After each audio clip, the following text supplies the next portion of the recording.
Hello everyone, and welcome to episode 4 Hi. of Memoria Mortis. Wait, let me just show this. Are you there? Slow down. It's this one. Okay. Okay. She's showing some we were talking before for the people watching on YouTube, talking about books before. So that's what's happening there. One moment. I have to change the background. There we go. All right. So folks, welcome into episode 4 of Memoria Mortis. Before we get in with a quick little recap, I would like to remind you guys that this single player D&D campaign, the main goal that we have with it is to help people learn a little bit more about D&D. And so that being the case, we have a Q&A section of the stream later towards the end of the session. So if you want to ask a question and you're live on Twitch chat right now, you can do so by using the channel point reward that allows for you to ask a question, just so that it is recorded, and at the end we can go through them if they appear throughout the session as we go. But yeah, that's pretty much it. So, honey, are you ready for today? Yes. Okay. Let's then take a brief moment to have a recap of the latest episode. And I will be as brief as possible. So, on episode 3 of Memoria Mortis, Gael here had been assigned with a mission. She was to find a forward camp that the soldiers of the Empire had used to attack Sorenshire, her hometown. Easily enough, due to some quick traveling and some expert tracking by one of the Herskellen soldiers, Gael managed to find this encampment. At first look, it looked like a hunter's rest. There were traps, there were carcasses and hunting gear and maps and traps that Gael fortunately noticed.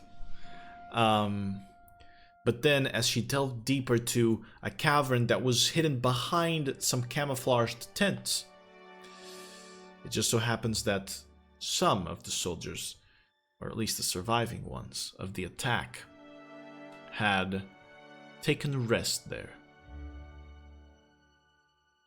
Alone, she managed to take one of them out, and then used that opportunity to silently strike while they slept during the day. After a tough fight with these soldiers and them exhibiting these unnatural abilities, Gael managed to come out on top, and she found a little bit of an upgrade, a +1 dagger that she found out after, and some documentation that was encrypted, and she could not understand. Given this victory, Gael decided to return to Godwyn Blackwood and the scout that accompanied her in this first quest, and then together they would return to Fort Flameshield to report on the results. Now, aside from that, Gael also gained a little bit of an upgrade. This is the mechanical part of the recap. She gained an upgrade called Arcana Segmentum, which allows her to apply a damage die of a cantrip and the cantrip's effects to her attack actions by using a bonus action. After reporting back to the people of Fort Flameshield, the documents were taken quickly into the fort by Lord Morrdan Sullen, and an entire welcoming party by the conscripted soldiers of Sorenshire was made in the honor of Gael. A reminder that these soldiers have been fighting a war that has been going on for quite some time, on and off between the Soul Empire and Herskellen, which is the kingdom of which Gael is a part of. After this party, Gael finally found some time to relax and to sleep in a proper bed in the garrisons of Fort Flameshield. So, that's where we're going to pick up. You had slept, or you went to sleep. You can mark your long rest, and after that, you wake up to the sound of trumpets because actually Gael, do you mind, before we get to that, Gael, do you mind rolling a d4 for me? Let's roll it back. Let's retcon this. I forgot something. 1. A 1. Alright. So. First roll of the night. During the night, Gael, as you sleep, something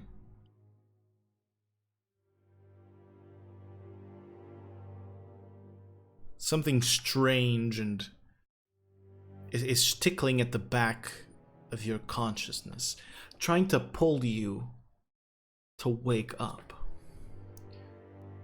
You begin hearing this rustling during the night, close to you.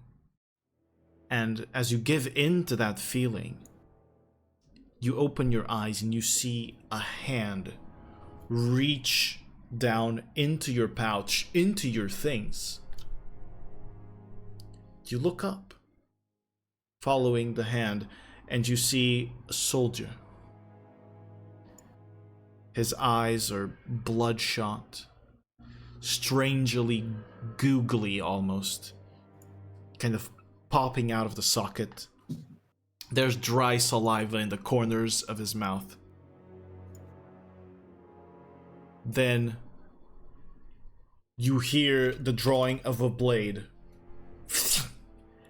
and the sound it makes cutting through the air as you move out of its way, and you see a blade stabbing into your place and another guard in the same circumstances.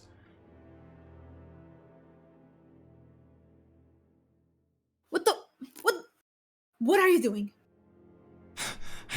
We just want your stuff, and we're leaving. That's all. You're not going to get my stuff. I immediately just put my arms out and shocking grasp so they get scared.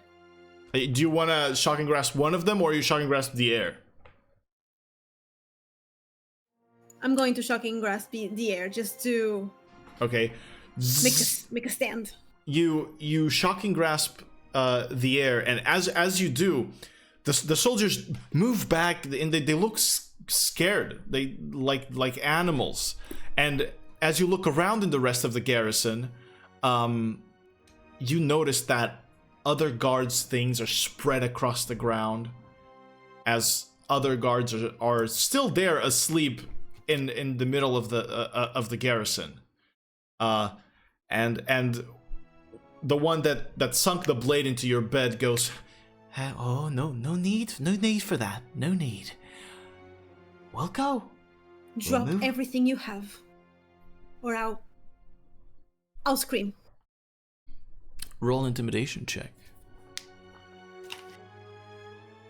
Intimidation. 16. He goes, oh, there's no need for that. Go ahead, Roger. You drop the stuff. And you see the other man drop like a bag on the ground. And he goes, you have to understand that we're afraid. We can't fight this war. We never could. We haven't slept for weeks. We just want to leave. That's all. And we wanted something to help us leave. They're gonna chase after us. We're gonna be deserters. We need to look after ourselves. Get some pride, for fuck's sake. right? They're asking us to throw away our lives for a stupid war that's been going on for far longer than we were born. It doesn't make sense. They are asking you to protect our city. The other one goes, You have not seen what we've seen. You don't know how things are in the front line. You've only been here once. One day. One day, that's all. We've been here for a year, some of us longer. It takes a toll to see your brothers come back, or wounded, or think about those that don't after patrols near the border. It's enough. We're leaving, and we won't touch you. We won't touch anything. Just as long as you don't mention it. Then leave. Can I see if they dropped everything they had? roll perception check for me. Perception. Roll the dice, add your perception modifier. 15. 15. No. The one that told Roger, which is the guy that had that was taking your stuff, seems to be holding something behind his back. I said to leave everything that you stole, or I will scream. This is your last chance. Alright. He drops the bag in front of you. I'm so sorry. If you want to leave with what you have. Alright, we'll leave it what we have. But if we die out there, that's gonna be on you. If you die, it's because you ran away. He spits on the ground. Come on, Roger. Let's go. And they both exit the place. Both shared the same eyes, and they had like deep dark rings beneath beneath their eyes. And so it was a distressful sight for you to see during the night. Shame. What the fuck? That was busy, okay. I was so confused. It was a distressful sight for you to see. If they were, this is Gael thinking. Mm-hmm. If they were nicer, if they were more honest, or if they showed a little bit more regret, because they're stealing, they shouldn't be stealing. But if they knew that they shouldn't, maybe. Anyway, you go back to sleep. I assume you don't know what belongs to who other than your belongings, so there's a bag right there with some gold aside from yours and from your dagger and your stuff. What do you do with it? I will leave it near me, just in case they come back. And I will sleep just with one eye open. Got it. You'll keep vigilant. Yes. All right.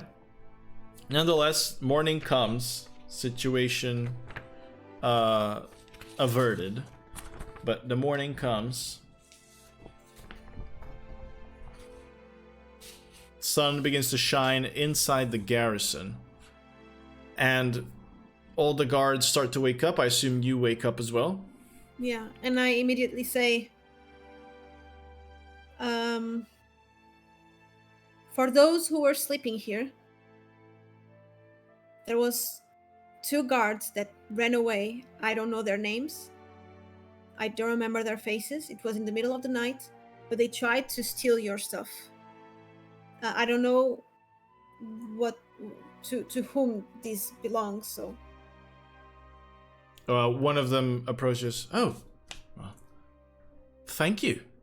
I'm surprised we didn't hear anything. They were very sneaky. Oh, well, Well, let's see if they were sneaky enough to. Were they? Why were they stealing? Did they leave? I'm afraid so. They were afraid of this war and they wanted to leave. And to leave, they had to have supplies, so they started to steal, I believe. And you see one of the older gentlemen kind of steps up and he goes, "Well, if they did indeed try to leave and steal, I doubt that. I doubt that they have gone far. Perhaps. Let's step outside." Yes. And as the sound of the trumpets comes in for everybody to wake up, you step outside the garrison, and sure enough, the old gentleman points up at the wall of at the gate of Fort Flameshield, and above the gate, you see they are hanging. Those two hanging, yes, but not dead. They are hanging by their collars, as they're just dangling there, still alive, but in display with rags instead of their armor, but in display for everyone to see what happens to deserters. I just go below them with my hands on my hips. Hello there. General Gael.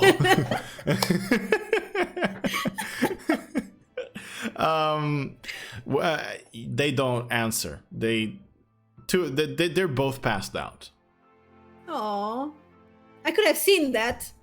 Why would I talk with two guys passed out? You were trying to wake them up. They are passed out. Okay, I'll scream, "Hello there!" One of them, Roger, wakes up. You. See, is this the army you fight for? I see you went not very far, but you went very high.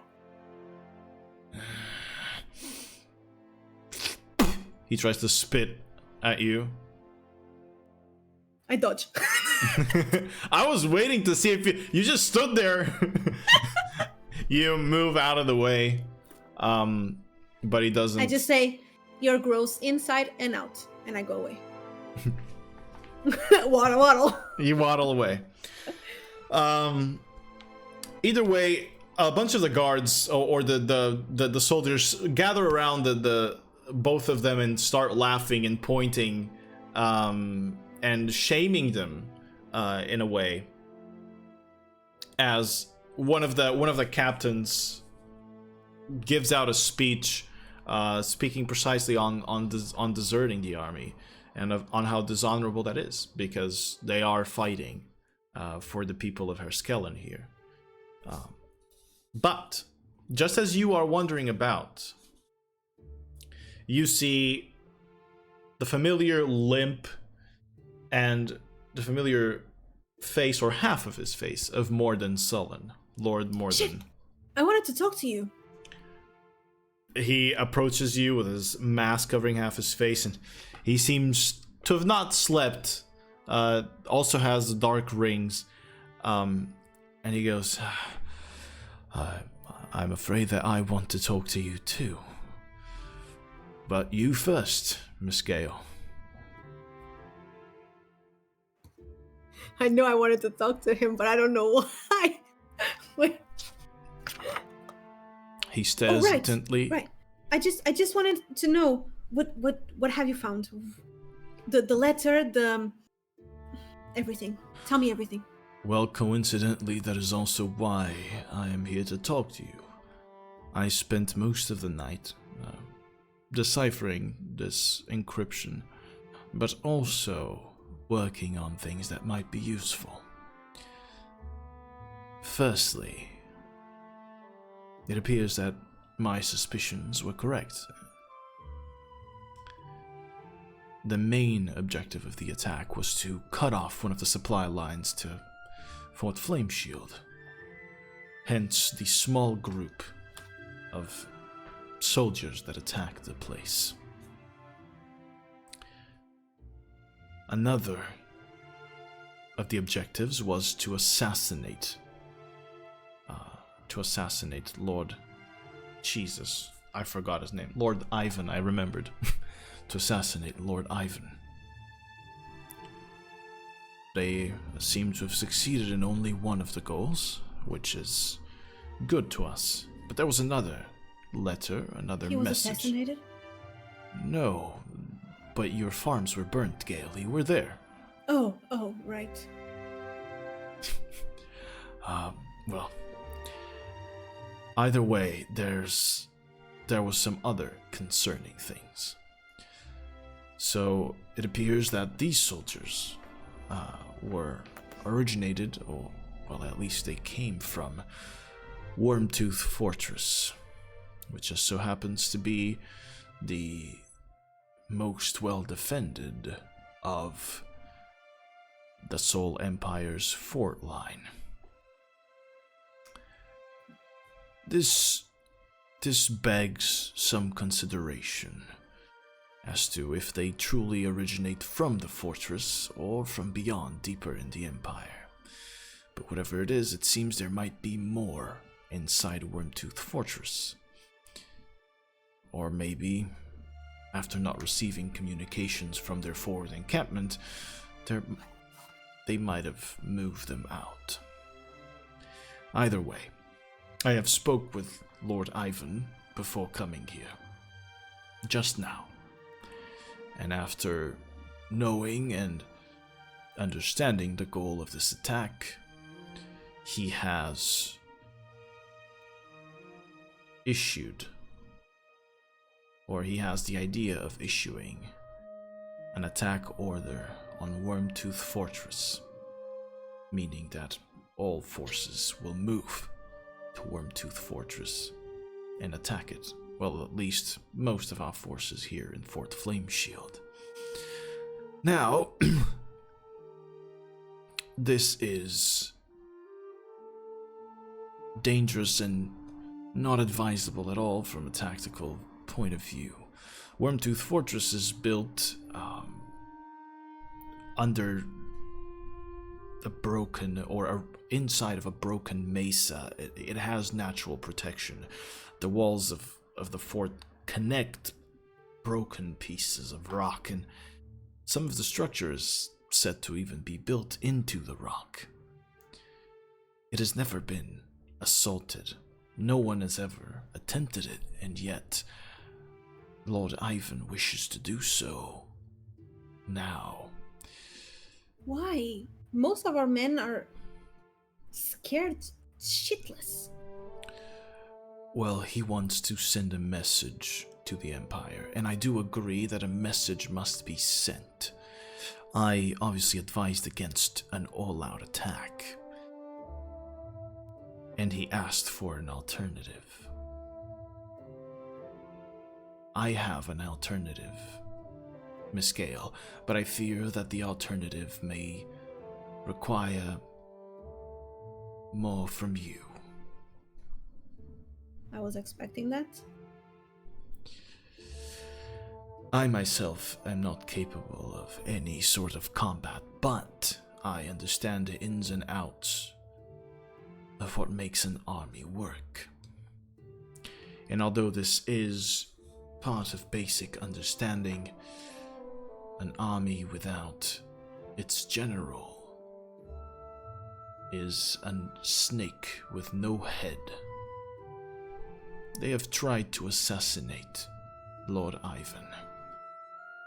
Why don't we do the same to their general?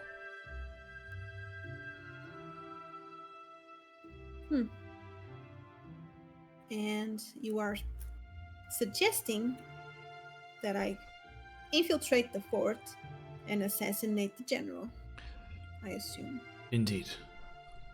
I would ask you to infiltrate Wurmtooth Fortress in whichever way you feel possible. And trust me, I realize the depth and the complexity of what it is that I ask of you. However, I am afraid that we are not left with much choice. But it is not only an assassination that I require of you, Miss Gael. I need you to cause disruption within the fort. Shit. You ask me things thinking that I'm a professional at this. I am not. You are not a professional at this, and to be completely fair with you, Miss Gael, her skeleton is equipped with people that would be able to do such a thing, but were we to employ those people, it would be catastrophic. The general populace and even the soldiers here think that this war is an all-out war. They think that we are placing every single one of our resources just as the Empire is. And although they are pushing the boundaries with these new enhanced soldiers, they are not placing all of their forces. I had suggested that we had called upon the Helia Dauda, the war mages of Herskellen. But the soldiers at the front are proud people that do not yet, even after all this time, not accept magic for what it can do, for what it might help them do, unless it comes from their faith.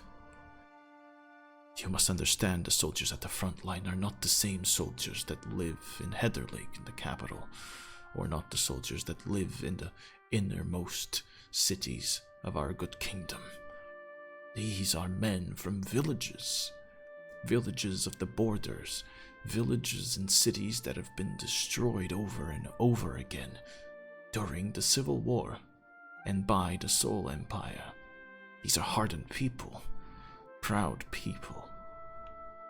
And so calling upon the Helia Dauda would be a mistake, both from a tactical point of view, but also it would be dishonorable to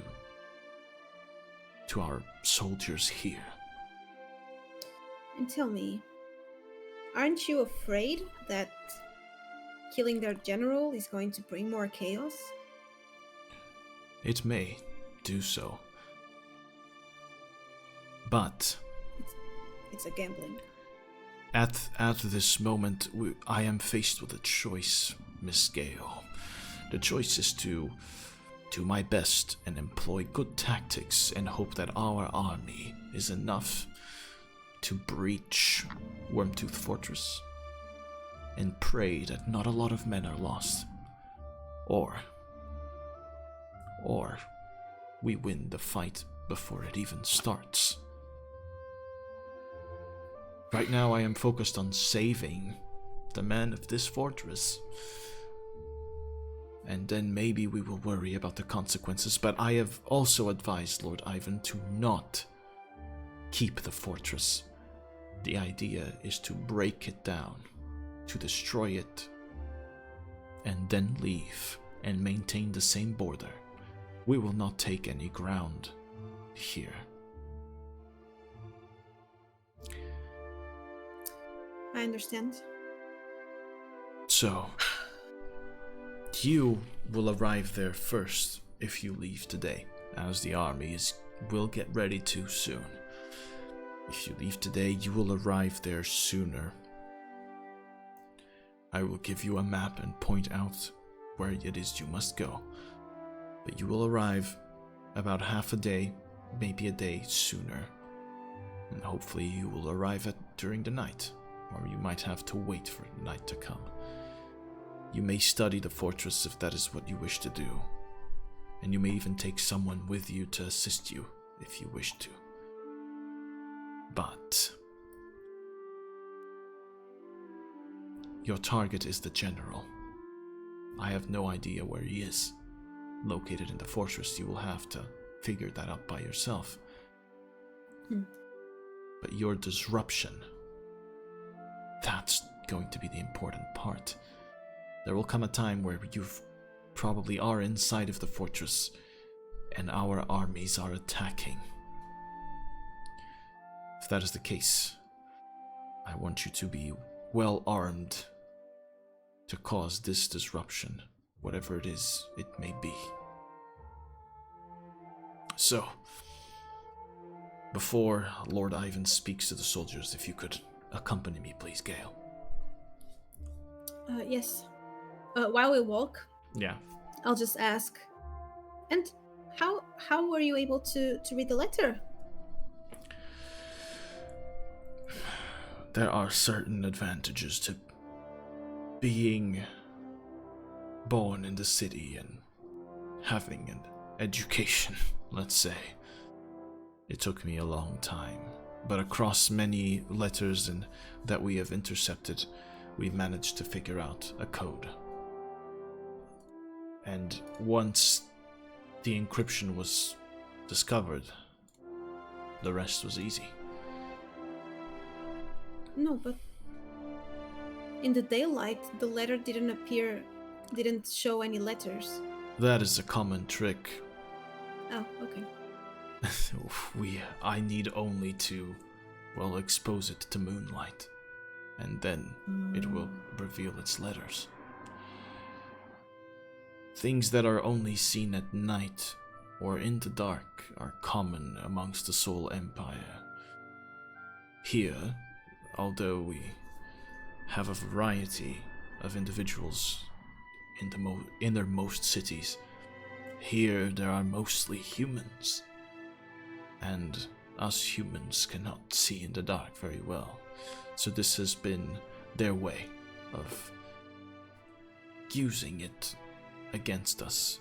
But I have figured out some tricks myself, and I managed to decipher it. I see. All right. So you accompany him to a section in sort of the main wooden building, or the central wooden building of the fortress, which is surrounded by a palisade as well. It's this sort of very rectangular, very practical building with the banners of the righteous flame, the red and white. It is the command building. And he takes you inside. You climb up a staircase. He takes you inside a room. And you see this room filled with glass vials and all sort of alchemical equipment. And you also see some vials have like certain minerals and dust and powders in them. And he goes up, he grabs something from a table, he goes up to you and says, "All right, first thing that you might need." And he gives you a crossbow, and then with that crossbow he grabs 3 hooked bolts, and he says, "You might have to use these to grapple onto the rock, as a grappling hook or something." I managed to only find 3 grappling hook bolts, and he gives them to you. You can take note of them. He grabs from another like a case that he has 3 vials of this red liquid, and he says, "These were all that I could find for you today," and gives you 3 potions of healing. Yay. Now, here's where it gets interesting.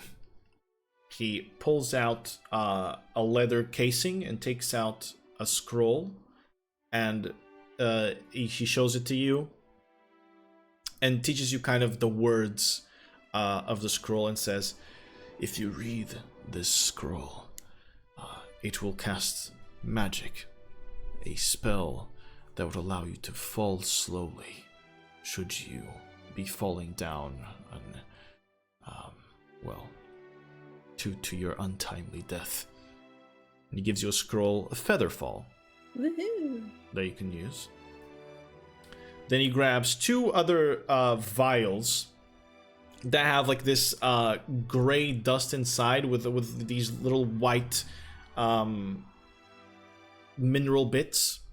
And he says, if you break this and you throw it at hard enough into the ground and it is exposed to air, it will cause a smoke screen. And he's going to give you 2 black smoke bombs. You can actually look for these on D&D Beyond, they'll be there. Mm-hmm. Finally, or no, actually not finally, he has more. He grabs. I'm gonna be packed. He grabs 2 pouches. Well, you're going on a pretty tough mission. He grabs 2 pouches, and ties them the top very hard, and you see like this black powder inside, and he ties it the top of the pouch very hard, and he places a little fuse inside of the packaging, and he goes, "These are powder bombs. This can be the disruption you need. If you place this in any small places, especially in small spaces, it will cause incredible structural damage and might take some people with it. Be careful. You have to either ignite it or hit it very hard." Rauno's glory. This is almost as potent as any spell that the Eliadauda can utilize. Wow. And he gives you 2 of them, 2 powder bombs. You can also look for them on D&D Beyond. I don't feel very safe carrying this. If it was actually you, Mizzy, I would not feel safe either. And after that, he goes, "This I was in the process of making." And he shows you kind of like a mechanical device of sorts. It seems like a smaller bear trap, almost. And has a little space in the center to attach something to it. And he goes, "I was making a trap that you may use. Sadly, I was only able to really create one. I've learned this long time ago from a gnomish master. I can add either a sleep powder to it, a pouch that unleashes a net, or some more of the powder to cause it to explode. What would you prefer?" If it's to cause a mass destruction, more powder. All right. Explosive powder. So you can add it as on D&D Beyond, a portable trap, and then over there you'll have all of the options, and you'll have the fire option, and that fire trap option is going to be the one with the powder. He fixes it up. I'm just adding on my notebook. It's better for me. All right. He places it. You see that he places this kind of circular leather casing that he folds around the trap, and then he bends the trap back, and places this safety pin that keeps the trap from bending. And he attaches and ties it up as nicely as he can, and he gives it to you. Aside from that, he goes, "I also figure that given this is a lot of gear for you to carry, I would like you to have this." And he takes out a kind of like a leather bag that you can like place to your side. It's no bigger than a handbag.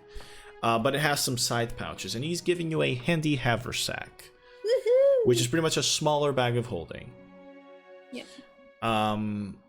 and he says, "You might find this strange, but if you place anything inside here, you will find that it can take up much more than it seems."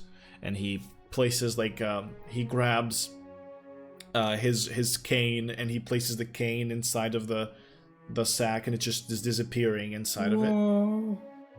And then he pulls it back. "If you want whatever is in it, just call out its name and it will come out."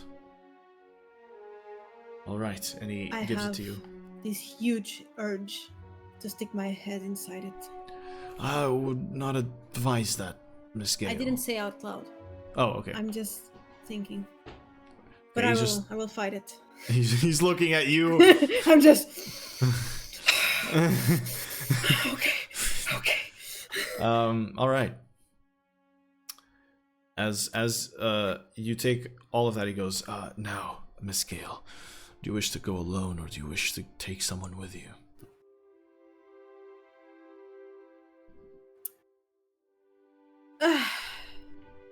Considering the mood of everyone in the camp, I think I prefer to go alone. If something goes wrong, I'm the one who,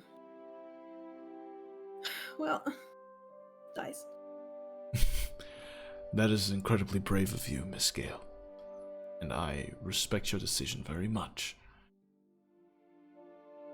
I am deeply sorry that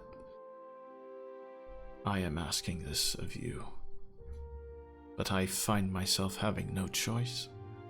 It is either you who have, well, gone above and beyond your duties according to what Lord Godwin reported, or these soldiers, scared, that have either not faced battle or that are weathered from it. Miss Gael, I also understand that you are not familiar with war, so I would like to remind you. If you killed a general, make sure that the army sees their general is dead. Take his head, no matter how cruel it might be, and show it at the very top of the fort. Throw his body in the middle of all of them. I urge you to not forget the cruelty of the attack on Sorenshire. This is no time for mercy.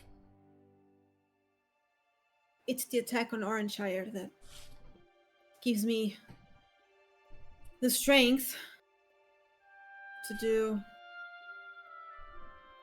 well,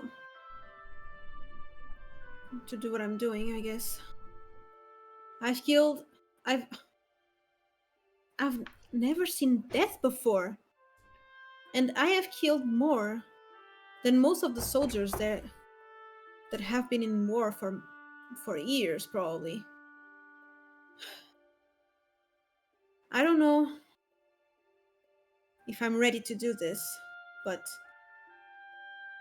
if you believe me, and I want to believe that you believe me, and not that I'm just a better option. If you believe that I can do this, well then I'll do my best to make you proud, and to make Ruh-Roh proud. Harsh times, Miss Gael, require the most desperate of actions. I do believe that you are capable of doing this, but you must also understand, you will find no god where you are going, not one that you recognize. And although I seem to have come to rely on you, you must remember that to this kingdom You aren't just another soldier. You should do this because you want to. I ask you to possibly save the lives of hundreds of Erskellen soldiers, of your friends. I know. Is that something that you want to do? Yes. Then that's the true reason. It will not matter if I believe in you. It will not matter if Ruh-Roh is with you. Not if you are doing this for the people that grew up around you. The people that do not deserve this war. I know that you too do not deserve it either. But it seems there's something in you that has built you for it. And we may yet end it, thanks to you. Or at least bring some sort of rest to the people of Fort Flameshield and the people of Sorenshire. Yes. I believe this might be my purpose. Very well. Let us go outside. I think the orders are being given now. He exits the room and asks you to follow. And as you do, you see exiting out of the building. There's a balcony on that building, which was a story above where you climbed to. And in front of you, like exiting the building and exiting the palisade that surrounds it, there's already a gathering of soldiers, and they're all kind of in formation.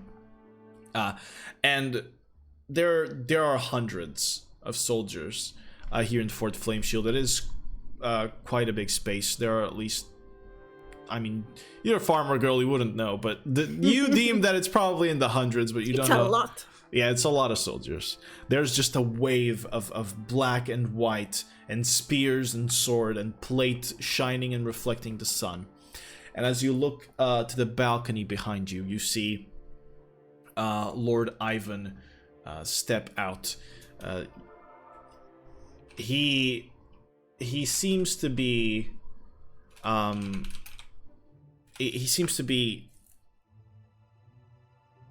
when you first saw him, he had this kind of wise, sweet look to him, and this time there's a certain fire in his chest, and it's puffed out, and his expression is more serious and a lot less welcoming than it had been in the past. And as you give me just one moment, checking something important. Yeah. His other two guards move forward and signal and yell out to everyone, and every single soldier just takes one step forward and puffs out their chest as you hear the noise of hundreds of feet touching the ground. It is kind of imposing. And then Lord Ivan addresses them. Good soldiers of Fort Flameshield.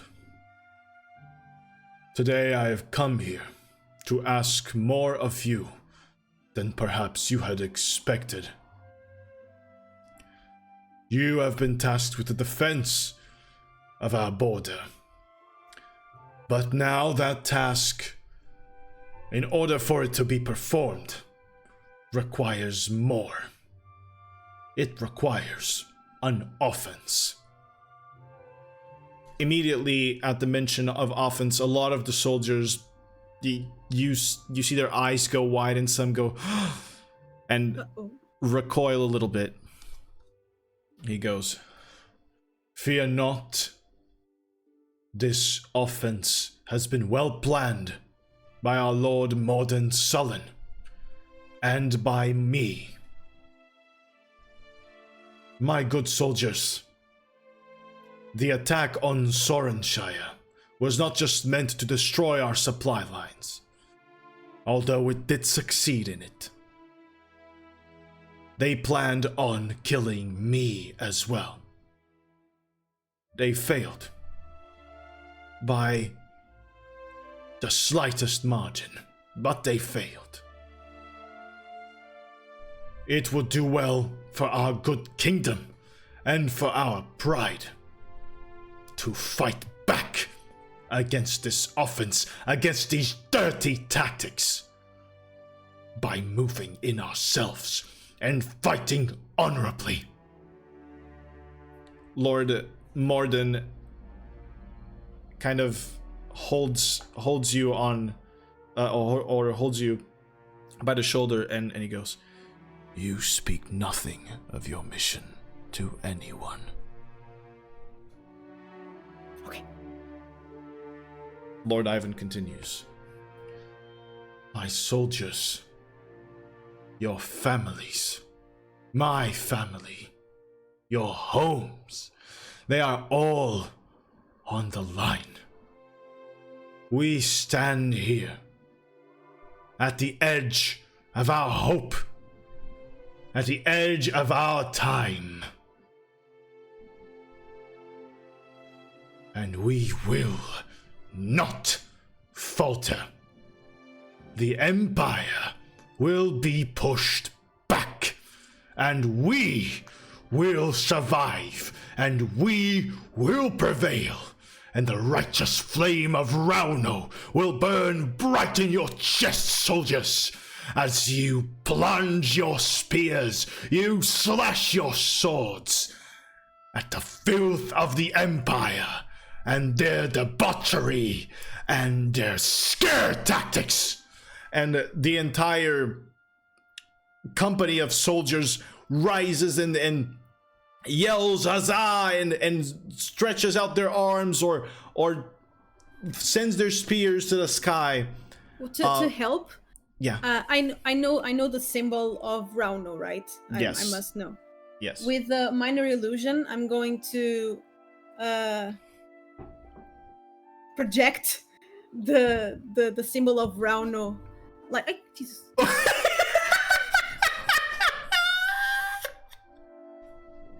Oh, God.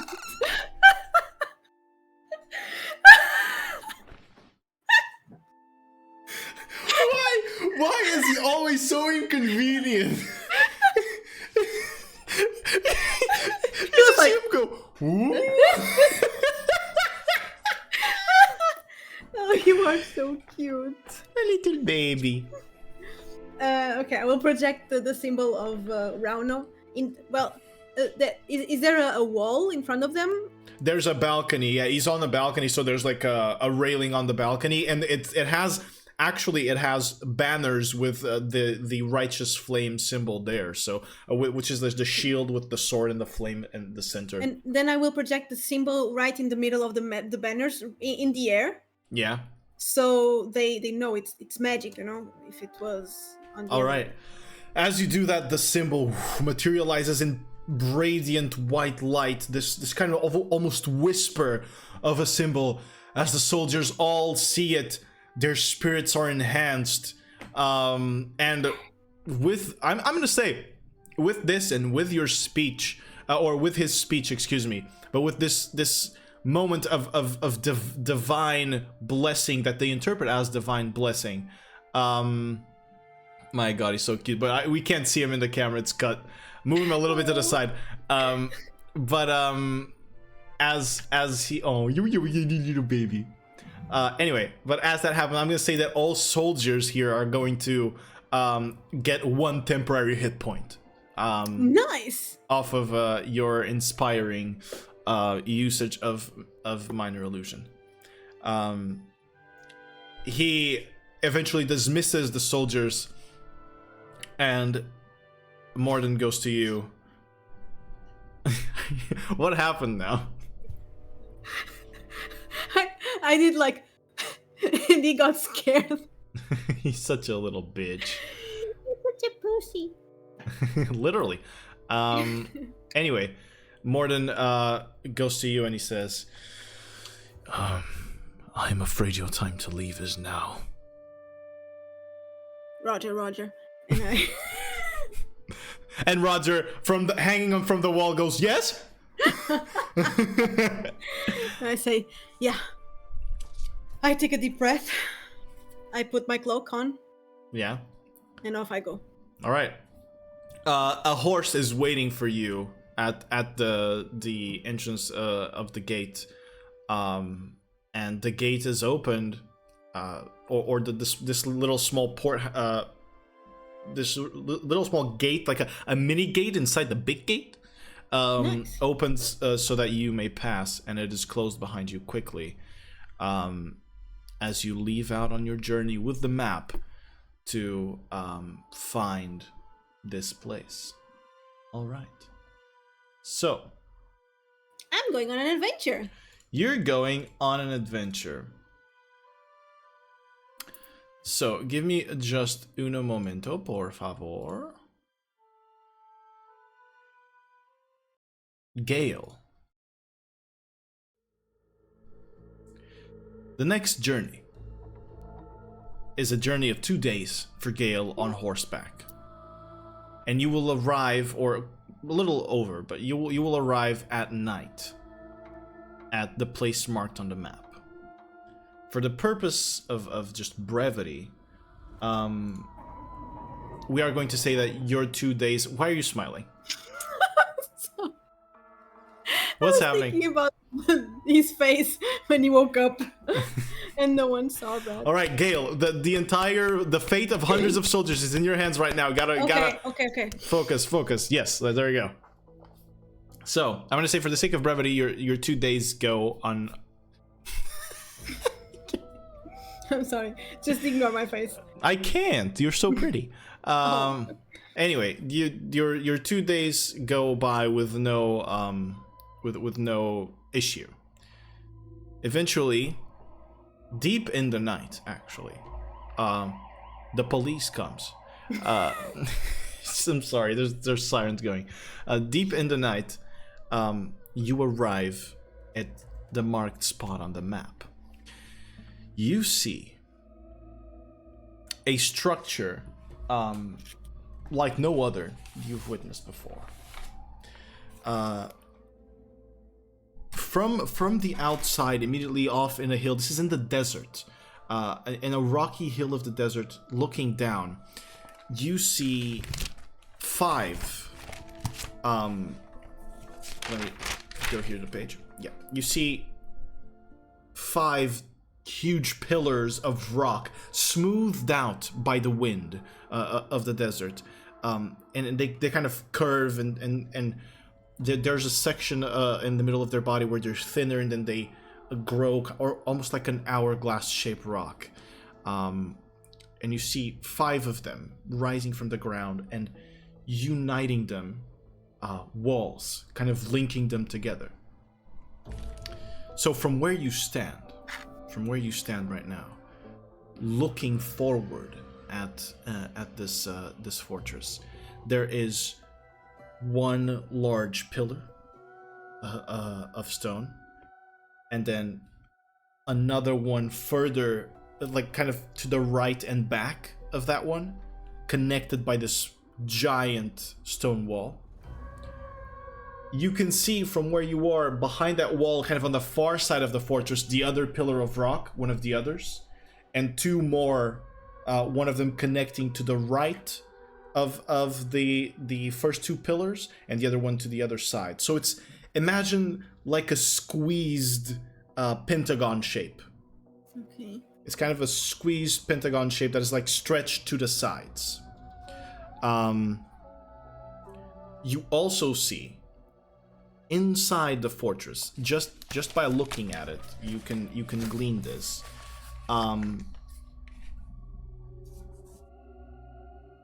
You can see another stone structure, more jagged, rise up from the inside. Now, at this time of night, it is possible to see that from all of these rocks, there's light coming out of them, including that one that is inside of the fortress.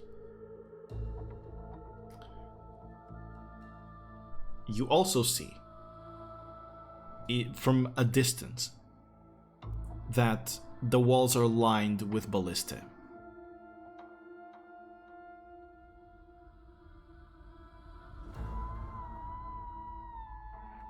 If I can see ballistae, can I see men as well? You see torches lining up the... You can't from this distance you can't quite count how many, but you can see men patrolling, yes.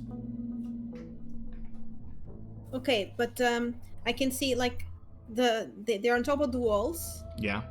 and the stone pillars go above the walls. They right? do They go are above the taller. walls. Yeah, they are taller. Okay. Okay.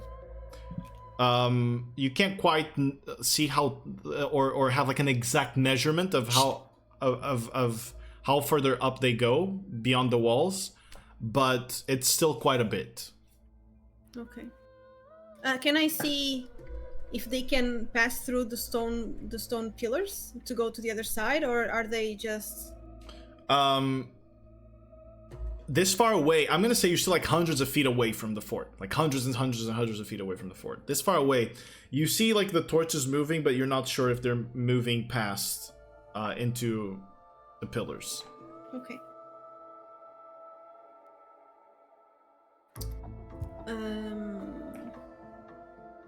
Okay. I'll go near it. All right. So the fort, immediately surrounding the fort, it is just plain desert. Oh, I'm having a deja vu.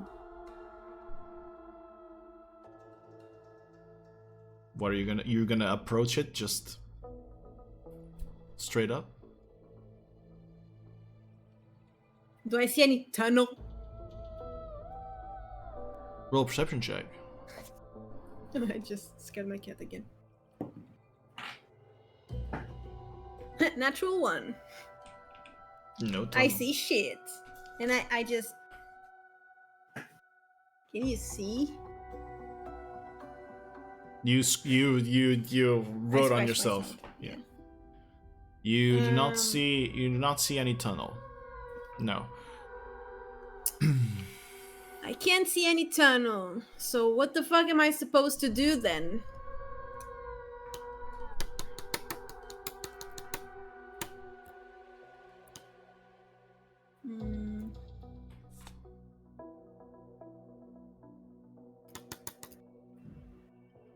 I will cast guidance on myself. You can't. Ah, shit.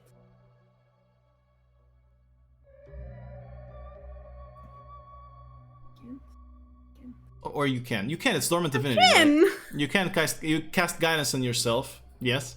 I'm Fuck. sorry. I cast guidance on myself.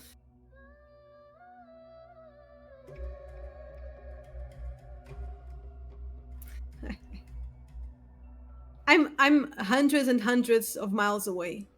Not miles. Sorry. Jesus, you're not on the other side of the world. You don't have that good a vision, but yes, you're hundreds of feet away from it. And the rocky terrain goes up to like about 150 feet away from the gate. So you can get closer to about 150 feet away from the entire structure, but it's still going to be risky approaching that way. And there's still a stretch of it where it's just plain dirt and desert. Purposefully so, right? It's clearly like cleaned for you to then traverse. So this first section, if you want, you can roll a stealth check for me to approach to about 150 feet away from the walls. Okay, I'll do that. Oh Jesus. Get, please. I'll approach. I'll be at the rear of the rocky terrain and You'll be at the sand. rear? The rear. Okay. To the rear. Yes. Go ahead and roll a stealth check for me. Stealth. Plus 4. Plus the 1d4, right? Guidance Yeah. said it's 1d4. 24.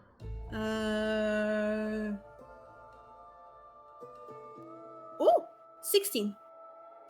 Your eyes, they somehow become more adjusted to the night, and you see like this clear path ahead of you, kind of like almost highlighted, and you move through it, and you reach the rocky region with your hood up, and staring at this the north wall, or the north-facing wall of the fort. You can now see that clearly, or clearer. Roll a perception check for me. Natural 1. I see shit. You can see that there are guards. There's torches and there are guards and ballista on the walls. Nice. Okay. Can I check if there's any kind of unleveled ground on the floor to see if there's like mines or explosives or traps on the sand? I mean, with your natural 1, you don't see anything. Okay, I'll walk a little around the fort. You're gonna walk around, but Yeah. trying to stay on the maintaining the 150 feet. You walk And you try walk- to see if I find any kind of tunnel or any kind of, I don't know, So, something to hide me, yeah. or some kind of area where I don't see any guards. You move through the. Are you going left or right here? Right. Right. You move to the right, onto what seems to be the shorter wall. Or one of the, or at least it is a shorter. Fuck! It is shorter compared to the other one. You move, and there seems to be still lights of torches on the walls, although there seem to be less on this one in particular. And as you are moving, do you notice kind of right next to you this creature? You see this bird. Meninos! Yes. I'm sorry. You see this bird. It's kind of like an ostrich, but with this very large head and a very large beak, and very thick legs and these beautiful brown feathers that actually camouflage pretty well. And it's just there with its eyes closed. Shit. I'll try to go around it. Alright. You move around it slowly. With the 16, it doesn't notice it. So you're going all around the fort? Yeah, try to see if I can. That's going to take you about 45 minutes. I mean, I'm gonna say 30 minutes to move around stealthily around the fort. Can I see if one of the pillars have windows? All of them, you've seen lights coming from the pillars, so yes, they have windows. Clearly, all the ones they've seen have windows. Or openings in them, at least. Okay, I will take like 5 or 10 minutes to understand the patterns of the lights. Okay. There's no patterns. They're just there. These guys have no... Okay. Okay, I'll try to see... Okay, but are they going from pillar to pillar? All of them? Or are they just... No, they seem to be... you've watched them for long enough to know that they seem to be confined to their walls. No, I know, yes. But are they going pillar to pillar on their wall? Yeah, it's a line of torchlight. They're not moving. It's just a line of torchlight. Oh, they're not moving. Oh. And are they near the pillars? There are some that are, yeah, but there's light. There's light all in the entire wall. And Roll a perception check again. I'm gonna say it's enough time has passed to see if you can roll higher than a fucking 1. do I have guidance still? You can use it. It's a cantrip. Oh, true. I guide. Oh, 16 again. On a 16, there are 10, about 10 lights, 10 guards on the wall that you're seeing right now. Okay, and the windows on the pillars are they on the level of the top of the walls, or are there more? They're higher. Throughout. They are higher. Yeah. Shit. Okay. I will take my chances, I guess.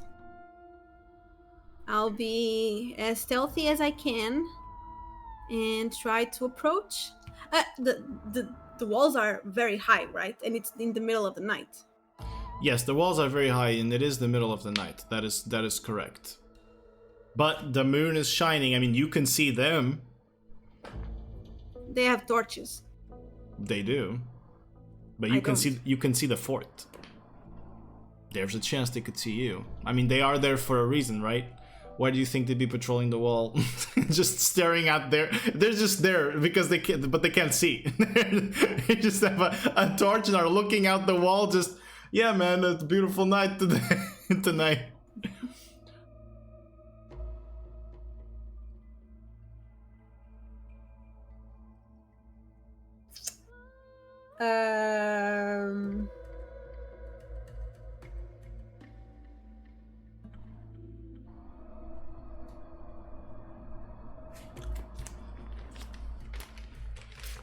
Well, I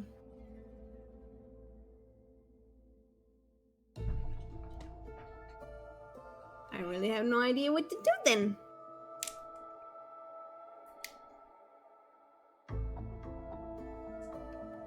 What's the range of the thing, the bolt?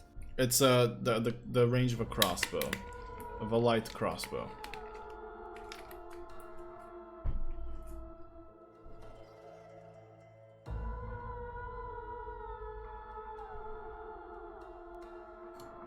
Which I can tell you in a second.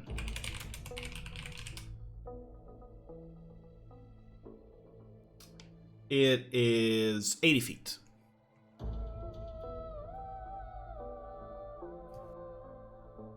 Beyond 80 feet, you roll at disadvantage.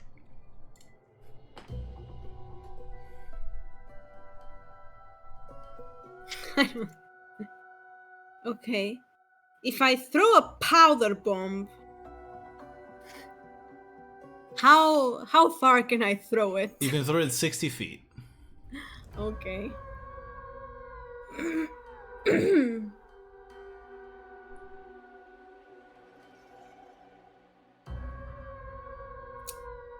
Okay.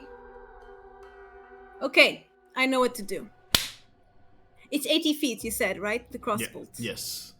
I will try to find a stick. Find a stick. Yes, I found a stick. Yeah, it's easy. And I will put it on the crossbolt. On the crossbow, yes. Crossbow, not crossbolt. It fires bolts, but it is a crossbow. I'll put it on the crossbow. Mm-hmm. Sneakily, I will try to go as far as I can to be at 80 feet of the... You'll be out in the open. I know. Okay. I'm stealthy. You're stealthy, but you're not invisible. There's a difference. What am I supposed to do then? I have nothing. I don't know, woman. Can I make a tunnel? You wanna dig? Wanna start digging today? You don't have a shovel.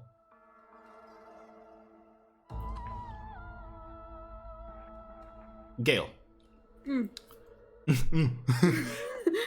There's that sense of something wanting to take over you. It's there again. Okay, I'll go. That sense that's not I'm gonna clarify this before you do something weird.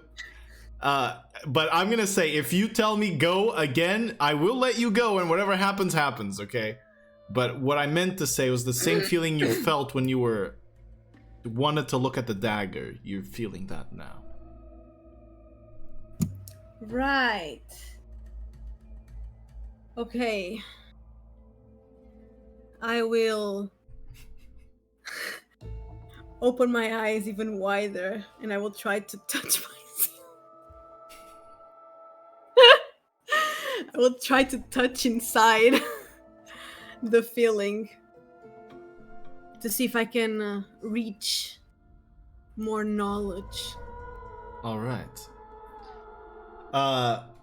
With that being used, I'm going to need you to make an I was going intelligence. to save that, but okay. An intelligence check. Well, there are plenty of options, but if you, Mizzy, can't come up with them, there's only one way.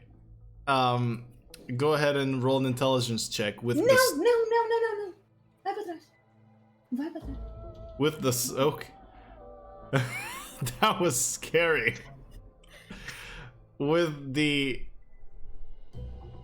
Sorry, wait. All right, 1 second, guys.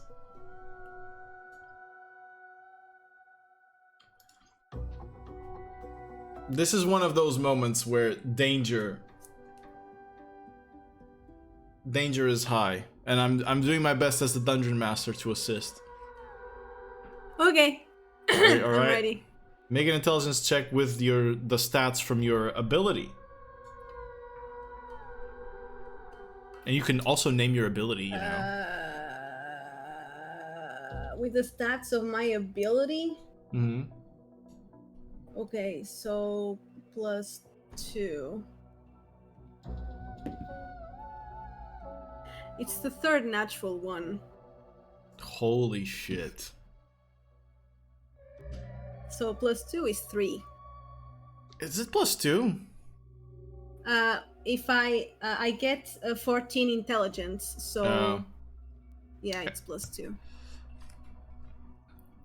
You try to reach inside of you, but nothing takes over this time. And although that presence was there, it seems to have been lost now. I'll stick with my initial plan. I'm a farm girl, so You're gonna fire a stick. I'm gonna fire a stick. Oh boy, this is gonna be great. But I will Yes. try to aim to not to a person, of course, but to the wall, Got so it. I can attract attention to the stick.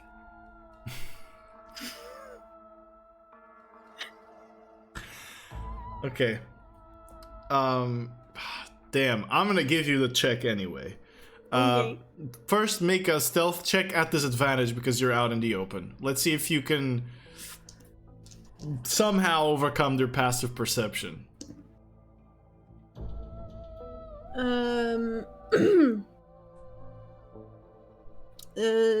17. You move slowly, there's no reaction, and you get to your intended distance. And I will shoot the stick. You will shoot the stick with the crossbow. Alright. And hit the wall. Like, the furthest away from me, so I can attract attention. So there are two pillars. This is a short wall. There are two pillars. There's one on your left, one on your right. Which one are you going for? I'm going... are the windows all at the same levels? There are multiple levels to the windows, but they are kind of roughly at the same, yeah. There are multiple levels. Yeah. Okay, but you said they are above the wall. They are above the wall. Okay, they're all above the wall. Yeah, there's no level under the wall. It all starts above.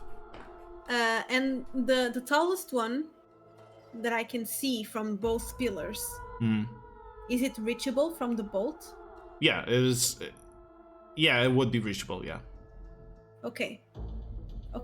I will try to go to the tallest one. All right, you go to the one on the right then. Yeah. So you shoot your crossbow. Please roll an attack for me with a light crossbow. You're a rogue, so you're proficient with the weapon, I think. So roll an attack for me, please. Add your dexterity and proficiency. Light crossbow. This has gone so much better than I could possibly hope for. Crossbow hand. It's a light crossbow. Add. Okay. So it's a +6. Ooh! 22. Hits the wall. You see some movement on the torches. On the side to which you fire as they begin moving forward. Okay, I'll go to the tower. Try to go. Okay, you're going to the tower. Are you just firing it immediately as you reach there? Well, I need to be as fast as I can. Okay. Should I wait? You want me to tell you? Yes, you know how it works, how the walls work. So, I'm asking my higher self. Your higher self right now apparently is not available. It failed to see anything. But you move close to the wall. You're gonna fire it immediately. I need you to roll another attack roll for me.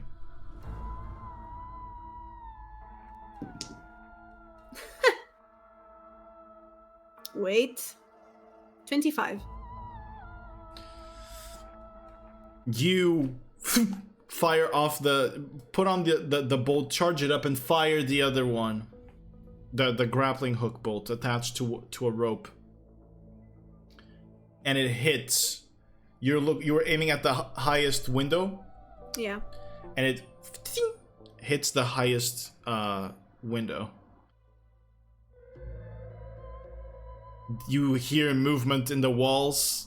I assume you're trying to do your best to keep in an angle that can't be, but you hear movement in the walls and in a language that you're not familiar with. Oh, really? You hear also talking in a language that you're not familiar with.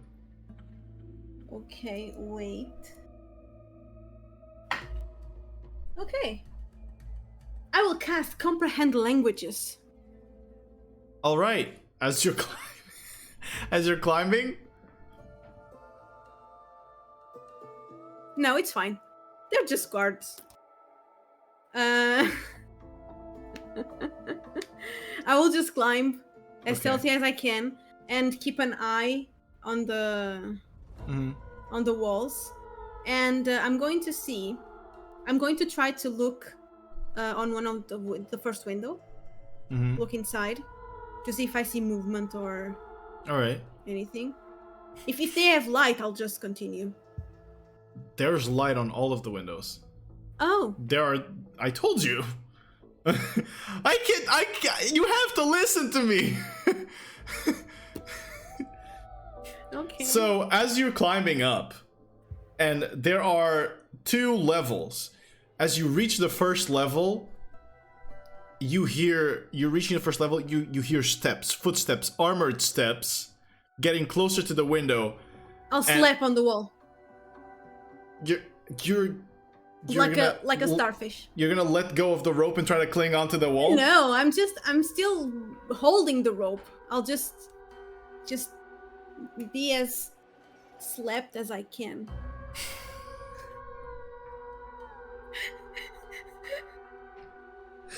This is why you need to watch Mission Impossible movies with me. This is precisely why. Okay, I'll go on top of the wall and open my legs so my legs go on both sides of the window and he can't see me. Okay, this is my fault here. I'll describe to you how the windows are. The windows are openings on the rock. Okay, it's just like a hole that's been punched through. So he can't see me either way. If I slept on the wall, he can't see The me. wall is almost smooth because of the wind, but slapping on the wall while you're holding onto a rope. If you try to slap on the wall, this is gonna happen. This is what's gonna happen. You need something to hold on to. So that's why I was asking: are you letting go of the rope? Or are you trying to hold on to something? Because okay, I'll just. you're not Spider-Man. I'll go up the window. Okay, I need to roll another stealth check. Fuck's sake. 22.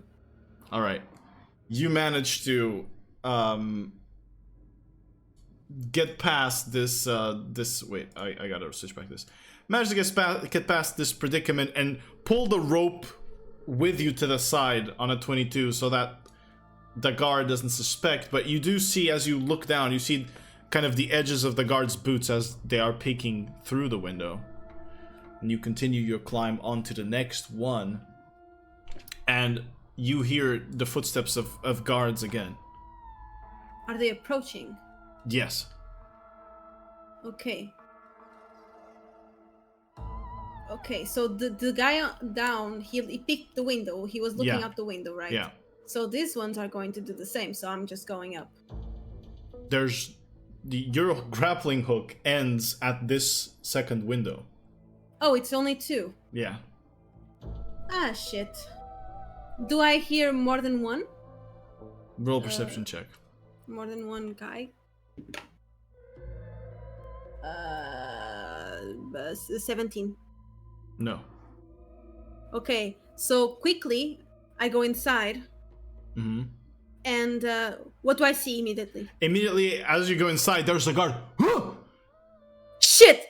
I'll stab him in the face. Roll an attack at advantage. I'm gonna see you surprise them. Oh my god. Let me see. I can do this with my new nice dagger, right? You can.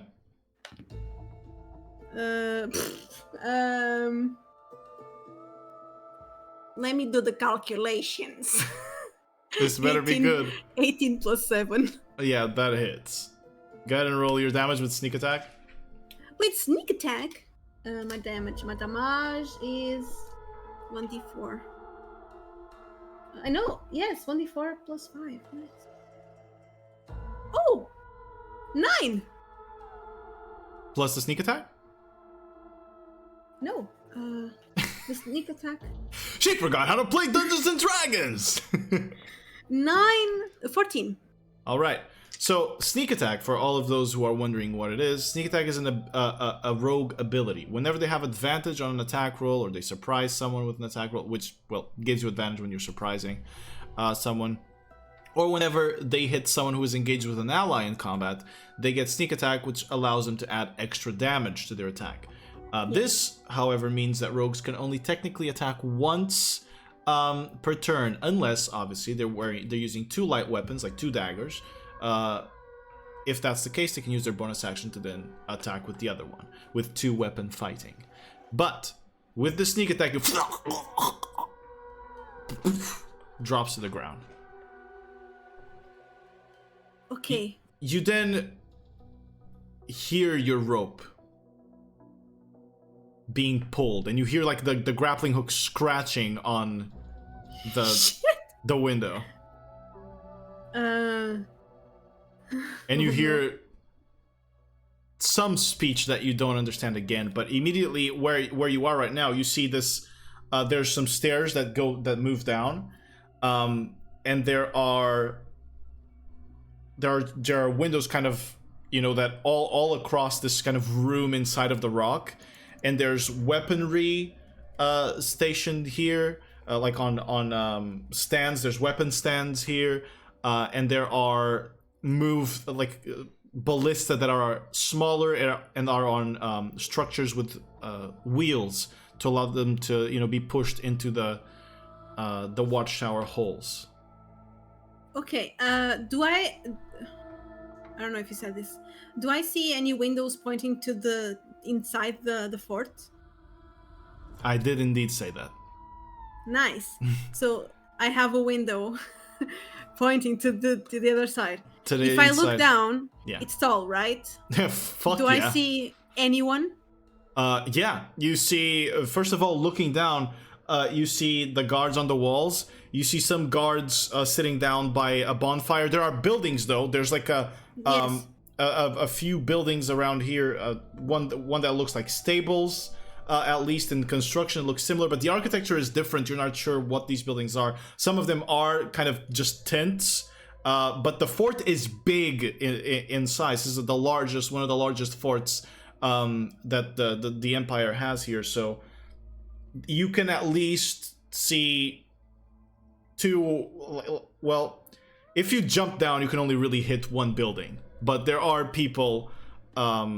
Unless you obviously intend to use the featherfall, but there are people down patrolling, and also just to immediately give you that quick view, that central piece of rock, or it's kind of pushed back to the other side of the fort, not quite central, that you had seen from outside, the one that was inside, is also palisaded. It has a palisade, like pikes protecting it, and banners coming down from or hanging on it, and there are two guards at the door, or the whole opening that goes inside that one. Okay, and the guards on the sides, are there guards looking inside, or are they all looking outside? You want to take a moment to find out and look actively? I'm just saying what you see immediately. Time's ticking. You hear, huh? Honey,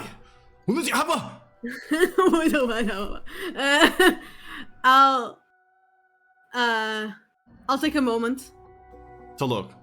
Yeah. Okay. Just like 5 seconds. Okay, 5 seconds. Can't Roll perception. much. Roll a perception check for me. Perception. 16. There are no guards looking inside. Okay, but as you calm down, you took your action. Now it's my turn. As that, you're taking a moment to look. You hear behind you someone running up the stairs, and then only one. I'm telling you what you hear. Okay. And then, does a 15 hit you? It hits. You take... Whoops.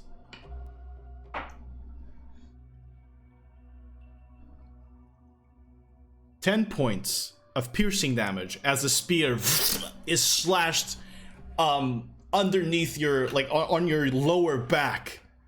And as he pulls it out, you look behind you, and there's a guard with a shield, with his shield up, and he begins yelling out, "Hey! Hey!" But to the section underneath him from where he was coming from. Okay, I'll slash his throat. Go ahead and roll an attack roll for me. 9 plus 7. Just hits. Okay. Are you using your bonus action? You're not gonna have sneak attack on this. Okay, yes. I'll use my bonus action to Arcana Segmentum. All right. So you, as you move towards him, you place your hand on your blade as it becomes electrified, because shocking grasp is the only. Yeah, it's the only one. So it's shit.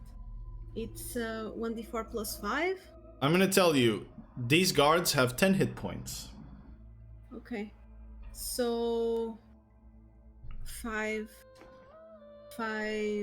6 plus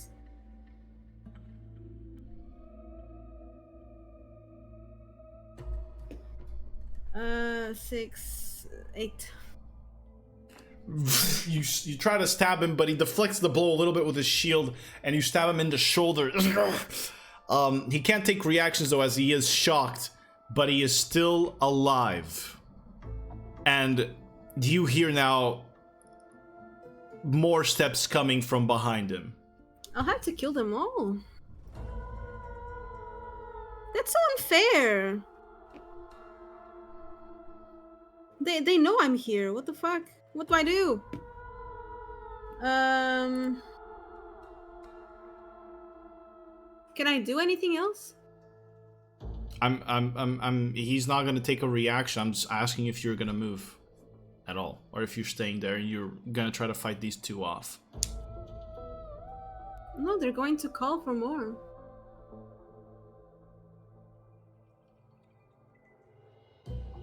Okay,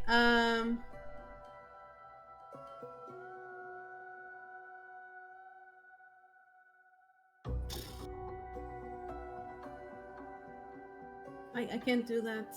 Shit. Okay, I'll cast Featherfall and I'll just jump. You're gonna cast Featherfall and just jump away from him? Yep. Where are you aiming? The nearest building. Alright, because with Featherfall, depending on the moment where you cast Featherfall, you can like go at an angle, you know? It just doesn't, it's you kind of like floating in the air, like a feather. So you can aim farther if you want to. Yeah, I'll try to aim as far as I can. And try to hide. Aim as far as you can and try to hide. Alright. You're also you float pretty slowly, by the way. I am so sorry, honey, but this is a high stakes mission, okay? I have to describe everything to you so that you understand. This is good for the people watching, you know, because this way you actually truly learn how Dungeons and Dragons works. So Featherfall, you're gonna be like, can't I cast it midair? you can, but then you will get less mileage, and you will only be able to land safely and like close to where you are. It's fine, I can do that and then hide. Alright, so you're aiming at the building most directly below you. Yeah. Alright, you jump out. The guard tries to push past, and he looks down at you, and just at the right moment you open the scroll and you read the words, and you land on the building. You hear the sound of horses beneath the building. This seems that you have landed on the stables. Are you gonna try to like hop through a window inside? Yeah. Alright, you hop through a window inside the stables.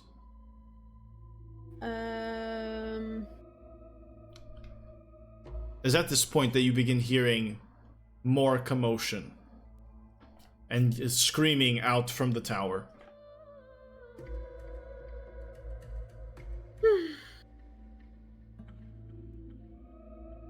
Well, I'll just take a moment so they just forget me. This is not Dishonored, honey. He saw you fall into the stables. Okay. Then sneakily I'll try to move from building to building. All right, so you're exiting you're trying to exit the steps. So okay, all right. So you entered the stables through a window, and now you're gonna try to exit from another side to at least try to divert them. Yeah, of course. All right. Not the same window. So, of course, at that moment, that's when you begin hearing the sound of bells being rang across the camp as you move, and the other guards have already, warned their watchtower and the guards on the walls. And actually, you would see, as you are moving out of the stable, you see one guard running at what seems to be like this pole with a bell on it. And you see a guard running towards it. I'll immediately jump and slit his throat. You are quite a ways away from him. You can try and throw a dagger if you want. It's towards the middle of the fort. It's at the outer edges, or it's outside of the buildings that you were on. Can I cast Shocking Grasp and? You can, yes. You also have advantage because you are hidden. I'm gonna say they don't know where you are. I'm gonna throw one of the weaker knives. Okay. Daggers. The weaker knife, and you're gonna throw it. Go ahead. You have advantage, sneak attack. Oh, I have advantage. Okay. 22. That hits. Go ahead and roll damage. So, plus 4, 5, 11. 11 points of damage. Did you roll sneak attack? Yeah, it's the 11. Okay, so that's just enough for him to fall to the ground and thumps just at the edge of the bell. There are more kind of wooden buildings that get more frequent towards the center of the fort. So at least you've stopped. This is going to buy you a couple extra seconds. But the body is in the middle of the fort, and it might be noticeable. And you see now the torches on the wall are kind of pointing all towards that side. And there are guards exiting the pillar that you had been in. They are exiting through the bottom of the fort, like on the ground level, exiting out and starting to search. And a lot of them entered the stable where you were before. You have seconds to maybe max a minute or two before someone finds the body of the guard that you just killed. Am I even able to grab the body? You can go there and you can certainly try to grab the body, yes. Okay, I'll try to grab the body and put it away. All right, you grab the body with you and you try to hide it And the dagger. Behind the crates, and you grab the dagger. There, you see the guards are starting to alert all the other stations around the fort, but the lack of alarm is making the process a lot slower. But just as you're pulling him towards the edge of one of the many kind of wooden barracks buildings here, where you hear the snoring of some guards, when you pull him towards the corner there, towards one of the alleyways, you see guards now at a distance at about I would say 200 feet away from you, starting to run towards the center of the fort. So you've moved past through some of the buildings. You're at the edge, then through the buildings to the pole with the bell, and now that you are almost central to the fort, you're moving through the buildings of the barracks that are kind of connected to that, or they are closer to that central rock structure. But no bell has been rung yet. Well, this is just a matter of time, so how much time do I have before I activate one of the powder bombs? It actually says in the thing, let me tell you. I decided that. I think it's 12 seconds, but let me look. Powder bomb. Yes, the fuse lasts 12 seconds. Okay. I will light one. You will light the fuse. And throw it to the other side that I want to go. So I want to go to the main building, the main pillar. So I'm going to throw it the other way and start going stealthily through wherever I want. Got it. Okay, so you light it, you throw it the other way, which is where the guards are coming from.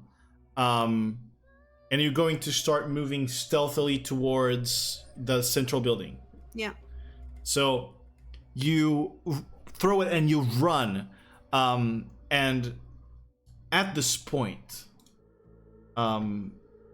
just immediately as you throw it, you hear this giant explosion. It hit one of the buildings. I'm gonna say it was in range for one of the buildings.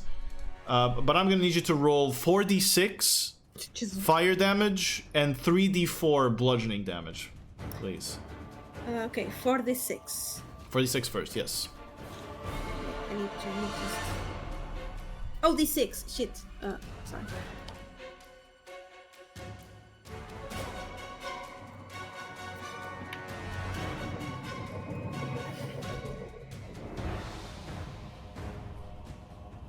And 3d4 bludgeoning.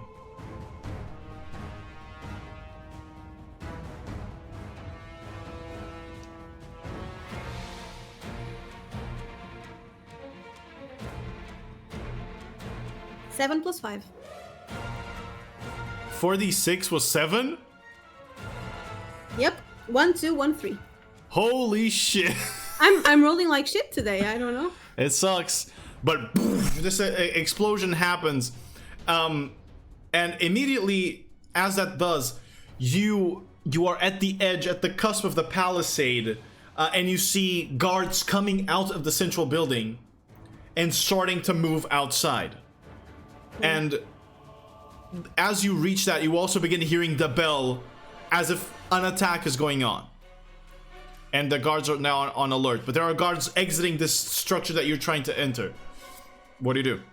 I'll go. I'll just go, and since the commotion is all on this side, I'll try to go a little bit around. Okay. And you're gonna try to shoot one of the windows. Yeah. See if you can find one. Well, actually. Yeah. Can I reach the very top? You can reach the very top. This structure is about 45 feet, 50 feet tall. It's just a little smidge above the walls. So you can reach the very top of the structure if you want to. Okay, I'll try to do that. All right, you'll move around. I'm gonna need another stealth check from you, as everything is now gone to shit officially. 16. 16 is good enough. You manage to move around. You avoid the guards as they're all moving through the camp, trying to reach the front of the explosion, as a building is caught on fire now.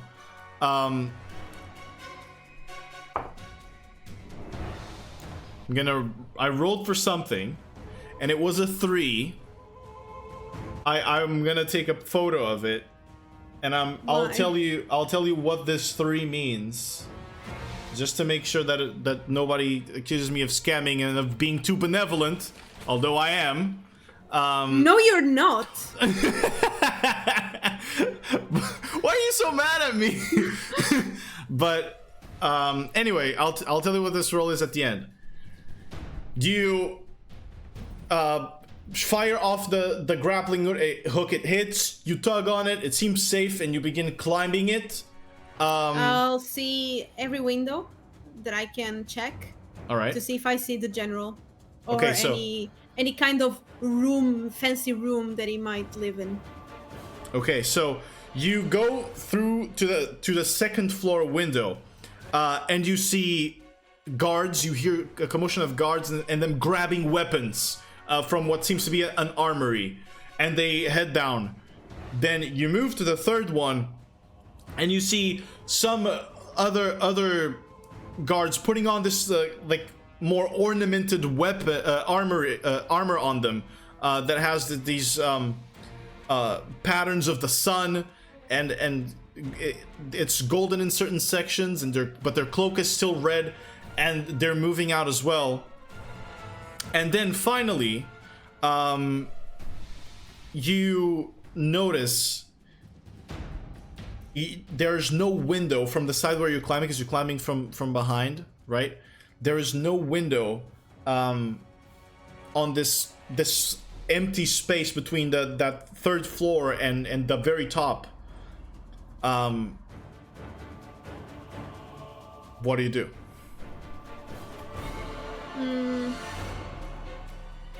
Can I try to go around? You can. It would probably be safer though to reach the top and cross it from the top, because going around you'd be stretching the rope. Yeah, okay, I'll do that. All right, so you climb up, you take the rope quickly and place the bolt out on the top. The fire catches onto another building. It is absolute chaos going on as hundreds of men are crowding the center of the fort. I will take a gambling here. Yeah. A gamble. Mm-hmm. I will assume that this is the general room, and I'll go with my feet straight to the window. If there's a window, of course. Okay. Like I'll balance. I'll gain balance and and go feet all the way, because I would think, well, he's on the window seeing what's happening. All right. that's how calmly you're thinking right now. Oh, he's in the window probably. So you hang your hook and you drop down, and sure enough, there is a balcony on this side, on the side facing the center, and there is a man with a grizzled hair and what seems to be quite ornamented armory, and you swing with your 2 feet. Could you make an unarmed strike for me, please? An armed strike.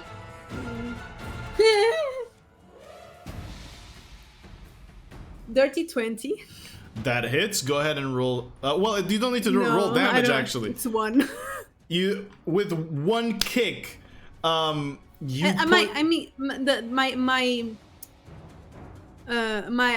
goal was to prone him, to bring him down. Yes, I'm gonna say you bring him down, and as you enter, you see like a bedroom, and you kick him into or onto a table that breaks, and he is put down onto that table prone. Let's go ahead and roll initiative, because I believe it is time we get some true combat. combat. Action and attack him right away. No, you can't. Okay. Okay. 21. 21. You're already on the battle map, by the way. Yes, I can see. Give me a moment. God, what a disastrous situation. I'm a farm girl. You're a farm girl. This has been the farm girl approach. Definitely the farm girl approach today. All right.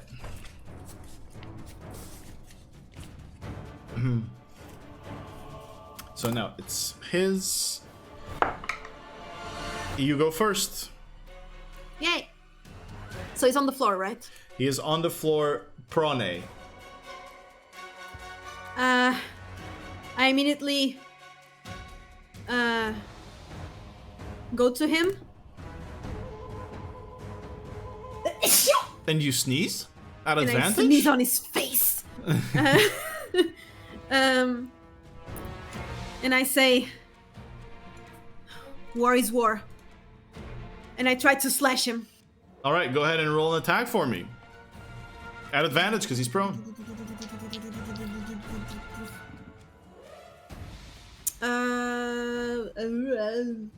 14. 14. As you try to stab him, he rolls out of the way and you stab the table. I'll try again. With Alright. the other knife. Another attack, go ahead, bonus action. Is it advantage? He is still prone. So yes. 19. 19. That hits. Go ahead and roll damage. You can add your sneak attack. Do not add your modifier, because this is your offhand attack. So it's just dice. 2. 2 points of damage? Yeah. You rolled 1 on each dice? No, I rolled 2. What about the sneak attack? 2. Oh. I have sneak attack? Oh, Yeah, you have because it's advantage. Right, okay. 4. 4 points of damage as you manage to then bring out your other dagger and who are you? Your worst nightmare. No, I'm joking. I didn't say that. I'm a farm girl. All right, so now it's his turn. He is going to get up, spending half his movement, and he's going to strike twice at you, bringing out his scimitar. So I might die. 2 attacks against you. Oh god. One of them's a natural 1, so he misses it, but the other one's a natural 19. So that is a total of Shield. That is a total of 24. Oh no, okay. No shield. I'm glad you said no, wait. All right, so you take 5 points of slashing damage as he slashes across your chest. You will regret this, hair skelly bitch. It's your turn. Okay. I will bonus action. What did you say? Arcana Segmentum. Mm-hmm. And I will attack. You will attack. Go right ahead. As you empower your dagger with lightning. 19 again. 19 hits. Go ahead and roll damage. So it's only the 1d4 Plus your Right. modifier, plus Oh, the the modifier. d8 of the shocking grasp. Oh, nice. 14. 14! Holy shit! Nice! That's nuts! Oh my god. Alright. With that electrifying strike, you see him, his armor kind of begins electrifying itself. He's already wearing his plate armor. And he kind of takes the knee to the stab straight in the gut. But he is still standing. And I'll say, I'm the hair skeleton bitch. Damn. I'm that he's right bitch. I'm that bitch. He cannot take reactions, right? He cannot. But I could only run, I guess. And I only have 30 feet.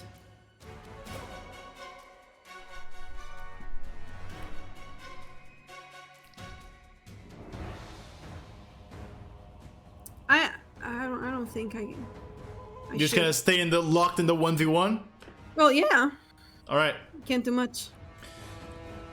As he moves up, you see him extend out his hand towards you. And you hear these echoing words and a sigil forming around his hand. As he then crushes the sigil, I need you to make a wisdom saving throw for me, Holy please. Wisdom. Yeah. Saving throw. Wait. 12. That is the DC for the hold person that he was trying to hit you with. And as you shrug off the effect and the magic doesn't find purchase in you, he goes, ah, shit! But he still stays put. It is your turn. I will drink a healing potion.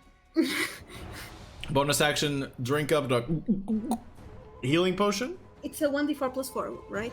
2d4 plus 2. 2d4 plus 2. 2 ones. My god. 2d4 plus 2, right? So 4 total. Well, it's something. And I will attack. Strike again with your dagger. 17 plus 7. 17 plus 7, hits. that hits. Go ahead and roll damage. 7. 7 points of damage. Alright. As you stab him again.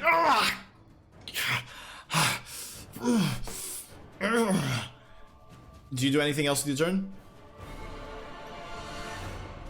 I can't do anything else. Only run. Alright.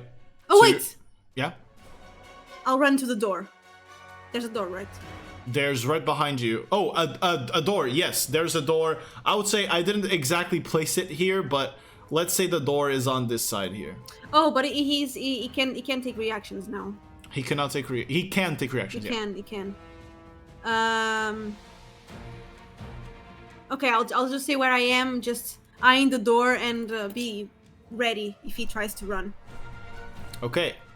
He is indeed moving out of your range and into his desk, or close to his desk. I need you to make an attack of opportunity if you wish to do so. Yes. No. 11. 11. That misses as he runs to his desk. You see him grab something. There's just whiskers and the cat in your camera. You see him grab something from the desk, and he uncorks it with his mouth. Ah, son of a bitch. And drinks something. You see him breaking from his armor, just shooting out the shoulder guard. The shoulder guard, one of his arms begins to grow and breaking the armor. This kind of scaly skin forms around his arms. He has this like giant claw of a right hand as he drops a scimitar. He faces you, and those same dark veins that you had seen on those bodies begin to fill his entire face, and his skin goes pale. As he then moves. So he moved 25 feet there. As he then moves 5 feet closer to you, and he's going to extend out his hand. And he is going to cast a firebolt at you. That is 19 to hit. Shield! I know I can't. I think it hit. You use your reaction. So it hits. It take. It doesn't take. You take 6 points of fire damage as fire streaks across the room and hits you in the shoulder. That's going to be his turn. As you see him turn into this unnatural thing. Okay, I'm gonna do something wild. But he did seem hurt, yes.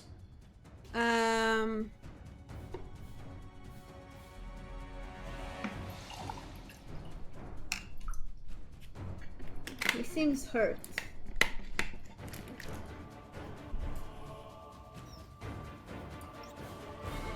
Can I bonus action and lightning bolt, Jesus, and the shocking grasp one of the bolts?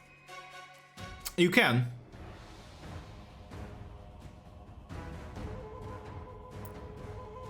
What I was going to do is much easier.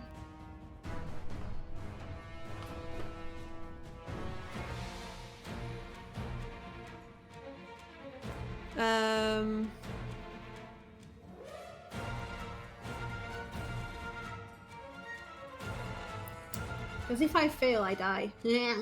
Okay, okay, I will drink 1 potion. Bonus action. Drink another 2d4 plus 2. 5, 6, 7. And I Nice will... math. I will, no. If I throw my last grapple, will it take that? Will it take damage? He will. I mean, it's a grappling hook. I will throw my last one. You're gonna throw your last grappling bolt. All right, go ahead and fire your crossbow. It's a +6, I believe. Yeah. Ah, shit. 13. 13. Actually, it impacts one of the rocks and it's kind of like stuck in the rock. But if you tugged it, it would come off. Yeah, I'll tug it, and I'll move to the door. All right, the door I'm gonna say is here to the side.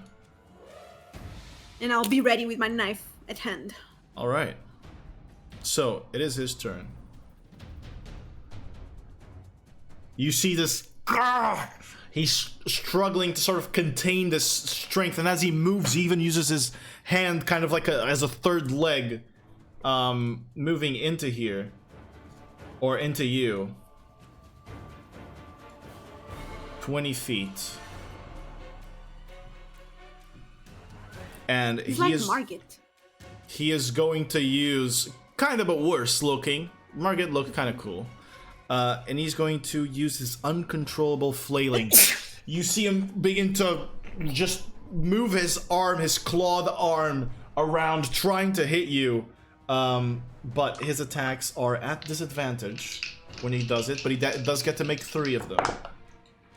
The first one is a 14 to hit. Yep. Second one is a 15 to hit. Hits. Okay. Third one is a 17 to hit. Okay, I'll shield.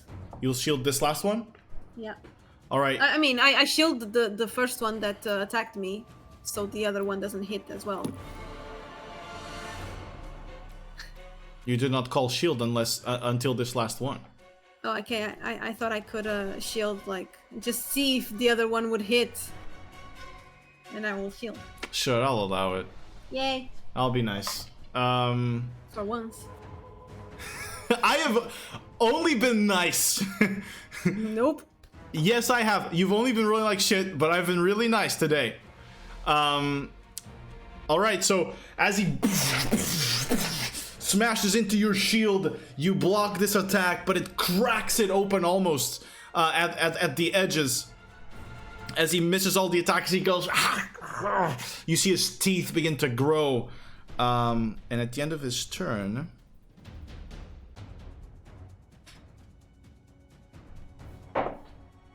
He succeeds. You see him kind of grab onto his neck and his chest and ripping out the armor and the plate as he is struggling to breathe. It is your turn. Okay, I will attack. I will do... yeah, it's only 1d4. Okay, I will attack. I will bonus action. Yeah. Please. What to? Sadly, you actually hit him, but he deflects it with his arm and with the scales on his arm. Can't do anything else. You're staying put? Yeah. Got it. It is his next turn. He's going to attack you with uncontrollable flailing because that's all he can do.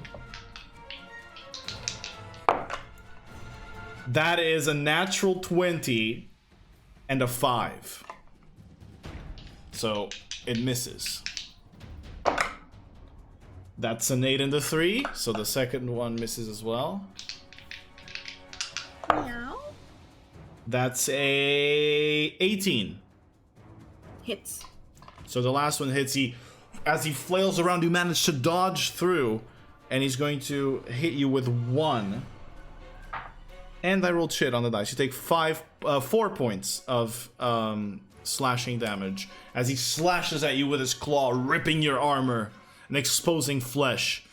That's going to be the end of his turn, and he succeeds. All right, it's yours. Okay, I will do 2 normal attacks. All right, 2 normal attacks this time. Go ahead. Oh, natural 20! Natural 20! Finally won! Damn. So 1d4 plus 5. Yes, and you double the d4. D4, okay. Oh, 4! So 8 plus 5? 8 plus 5. Gael. 8 plus 5. Yeah, I know the math. Don't worry. It's 13. I know how much it is. Please describe to me how you finish off this crazed general. Gail is kind of panicking because she's failing attacks over and over. So one of them just hits, and she's just and hits right in the throat. All right. And he starts bleeding. You see the blood oozing out is no longer just regular blood. It is black ichor, and the man drops down dead, and the arm begins receding in size and taking the initial shape of the arm of a man, bringing us out of this combat. However, there's a fire going on outside. There have been the soldiers have gathered at the center. You have a brief moment to catch your breath here.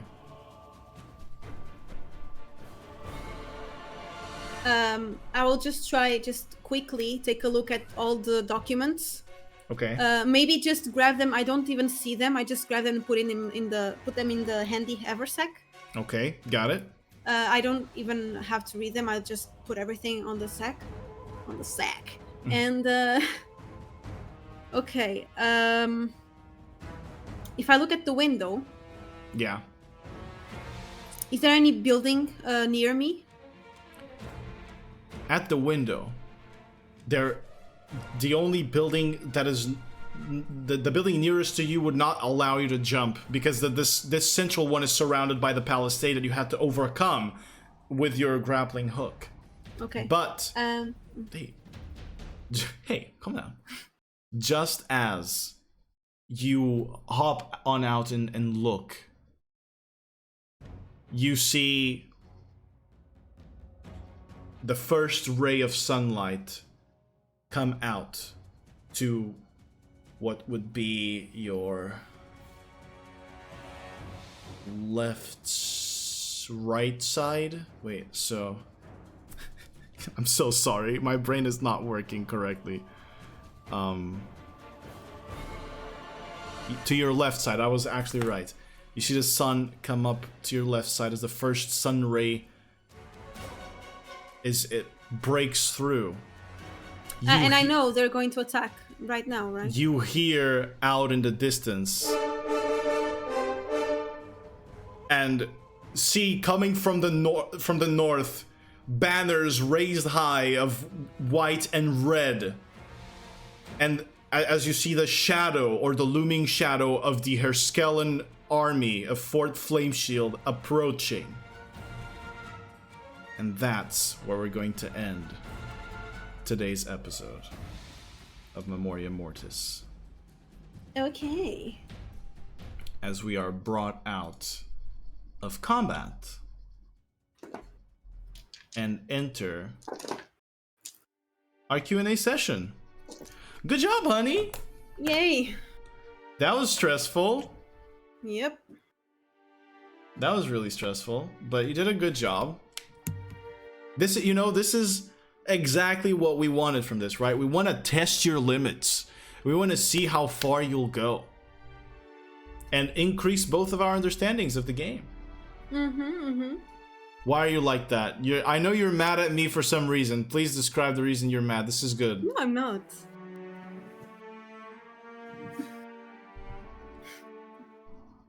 I am not. All right, if you say so. What did you think? What were the main difficulties that you've had? Everything? Everything was hard today. Well, yeah. Yeah, you were rolling a little bit on the low side. It's hard for me to, because I don't have absolutely essential information locked behind rules. but I have, information that would have aided you to doing this stealthily, hidden behind. Tell me, what options did I have to go through the sand? Tell me, what options did I have? Well, I had thought of a few. So the first one is using one of your powder bombs to attract attention to a particular location. Maybe draw some guards outside of the fort itself. So powder bomb would be an option for distraction. There's another option that I thought which was stake them out for as long as you could to see if the shifts, like the guard shifts, would switch. If they were switching, that would be like a moment where you might get an advantage on the stealth. But you rolled, even with this advantage, you rolled really high, so it's not like it mattered. And then I gave you the animal, not to scare you into doing anything. I gave you the animal to see if you would throw him in the middle to distract the guards. If you'd wake up the animal, like slap his ass or shoo him off into the front of the building to see if if the guards would, what the fuck is that? Someone's walking, or if he would trigger traps or something. That's why I gave you the animal. Okay. And when you failed when you had that natural one, what I was going to give you of your higher self interaction would be something is pulling you towards the animal, so that you would, see if you would understand him as one of the possible distractions. But it is intended to be hard for you to do this non-stealthily, because you are an amateur, right? So this difficulty is supposed to happen. Hence why everything went to shit, and you threw the powder bomb. There wasn't a better time to do it. It had to be then. So yeah, it's like, if the rolls go well, you are the greatest assassin of all time. If the rolls go to shit, you're a level 2 adventurer trying to save hundreds of soldiers their death. Yes. And that's kind of what happened. It was you moving around and storming around that place. The roll that I had mentioned was a 3. I was seeing if your powder bomb had caught the guards that had been warned by the ones you fought up top. So if those guards, had been caught on the thing, which they were on higher than 10, they would have not been caught. If those guards were caught by the explosion, they would not be able to ring the bell in a timely fashion. Were they hit? They were hit, yes. So they were hit, they were killed. So the information wasn't... What happened was they were reacting to an explosion and not reacting to someone infiltrating. So this way, I get to... Or you get to have a window where you can actually strike at the general. Because they don't know that it's one person. They think just something blew. Okay. So this was the existence of the bell was kind of a strategy that I came up with or something that I came up with in the moment, right now, because it is hard. I'll confess, it is hard to balance things out for one player only situation. And I want to keep this as kind of at the edge of really hard as I possibly can, because I want to push both you and me to improve, not only through our improvisation here into talking to each other and role playing, but also through the way we think and deal with tough circumstances. And as a dungeon master, you prepare for tons of situations, but then you guys or the players always throw something unexpected your way, and this helps me keep myself on my toes, because my goal here is not to kill you. My goal is to help you, right? I helped you, okay? Sure. I reserve the moments of death for fights. Like if you are to die, I'll make sure that it is like in a fight, you know, or in circumstances that do seem really fair and not on episode 4. But here you had all the tools.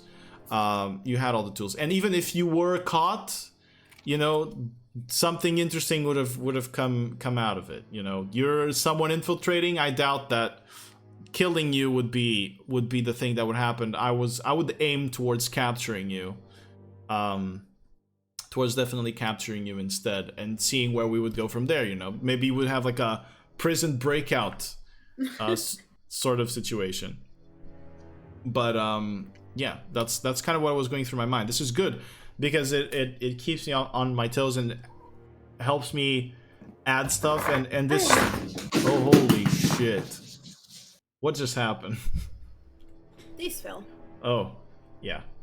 And me struggling with the balancing is good because I've never balanced this for one player. You know, I'm always used to having a group, and balancing shit for one player is definitely I'm gonna make mistakes. Yeah, and I still have one powder bomb. You should have one powder bomb. That is correct. I was going to use it, killing the general. I was going to say, catch! And run. You just throw yourself out the window, because that whole thing is... The powder bombs are meant to like be blown in tight spaces. You're inside his room. If you blow that up, there's gonna be some structural damage. Yes.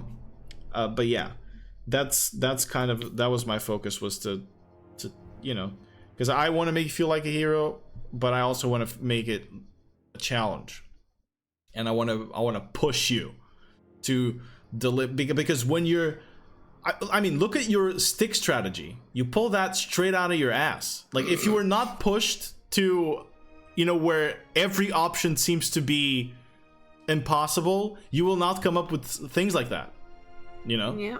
So that's exactly what I want to do. You know, I don't want you to just be in the comfortable option of, yeah, I'm just gonna walk up. Which is what happens when you're a higher level characters. You have spells that solve situations, and this makes you think, you know, and come up with weird shit. And it makes... I think that face is only me doing. No, I did it too. There was shit that you were doing that was like, damn, how's she gonna get out of this now? Like when the guard attacked you, right? And you didn't kill him immediately, and the other one was climbing up. I was like, well, now she has to fight 2 guards. And they're going to call other guards. Yeah, but I thought she has to fight 2 guards. If she kills the 2 guards before they make a sound, it's possible. But instead of, so I also had the ballista there to see if you would like grab a ballista, aim it at the stairs, or push it down the stairs or something to kill the other ones. But that's why I asked, do you just want to take a moment to look? And you would rather look instead of preparing for your impending doom? Well, I took a moment to look to the guards. Yeah, but you looked outside. Yeah. Right, not at the immediate threat. And you took a spear to the back. But that's actually Gael's inexperience, also showing through. But you know, that was a tough situation. So when you didn't do anything about the guard and you looked out, I was like, fuck, this might get tough. And then sure enough, you didn't kill him, and I'm like, yep, this is gonna get tough. But then Featherfall helped you out, and to be honest, you know, it is dark, it is at night. There are torches lighting up the place, but if you duck into the stables and then you hop out from elsewhere, the guard, you jump down, the guard has to, you know, go down a bunch of stairs to catch you. He's never gonna catch you in time. So I was considering, like, at a moment, I was considering the guards were going to catch up to you, but in my head, as I was thinking, there was just no way. There was just no way that the guards would catch up with all that they had. Even if they were yelling downstairs that there was an intruder, people still have to get up and react, because only the guards on the top floors are patrolling. The ones on the bottom floor, they're garrisoned, they're sleeping. So they still have to like try to catch up to you. So I thought, yeah, maybe she gets a second here, a moment to breathe and to figure out what she wants to do. And maybe if you act quickly enough, you get to the general, and then you pull out the powder bomb. And I'm like, yep, well, now that explosions fix things. It's the second time in a campaign recently where an explosion fixes something. Yep. But this time, killing was intended. This time, killing was intended. But yeah, that was fun. That was pretty cool.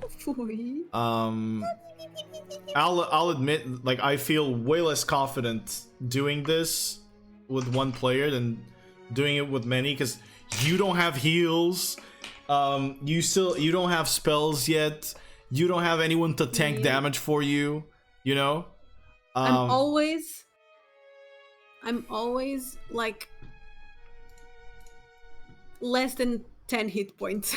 Yeah. Always.